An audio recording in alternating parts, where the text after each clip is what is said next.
Hi, my name is Robert Wilson. I am a student at Jones International University, and today I will be speaking about the filmmaker Michael Moore.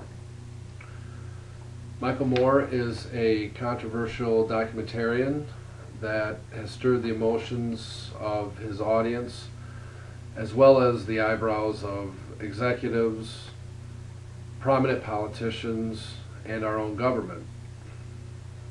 In the early 90s, Michael Moore released his first film, Roger and Me. This became the platform for future documentaries. This documentary set a new precedent in its respective genre. However, natives of Flint, Michigan were upset with Michael Moore over the way they felt they were being portrayed in the film.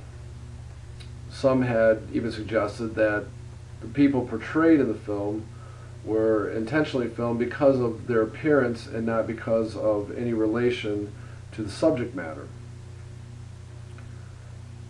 People also had questioned Michael Moore's true motives for making such films. They thought he was profiting off of other people's misery, and that he was just as bad as the crooked politicians and executives he sought to expose. What some may not be aware of is that a percentage of the proceeds from his movies are donated back to the people he is filming. The first Michael Moore film I watched was Bowling for Columbine. It took a look back on the Columbine shootings and brought a broader view of the killings. It was, for me, one of the most moving films I'd ever seen.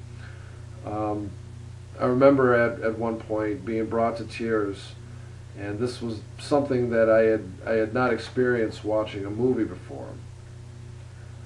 There was something heartfelt about the way the film moved and the way the film moved me. Later, he filmed Fahrenheit 9/11, an introspective look at the World Trade Center attack. It examines some of the events leading up to the attacks as well as some key figures that were involved.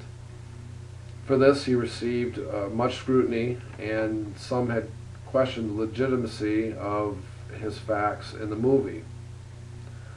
Opponents claimed that a number of his facts were inaccurate and that it misled its audience.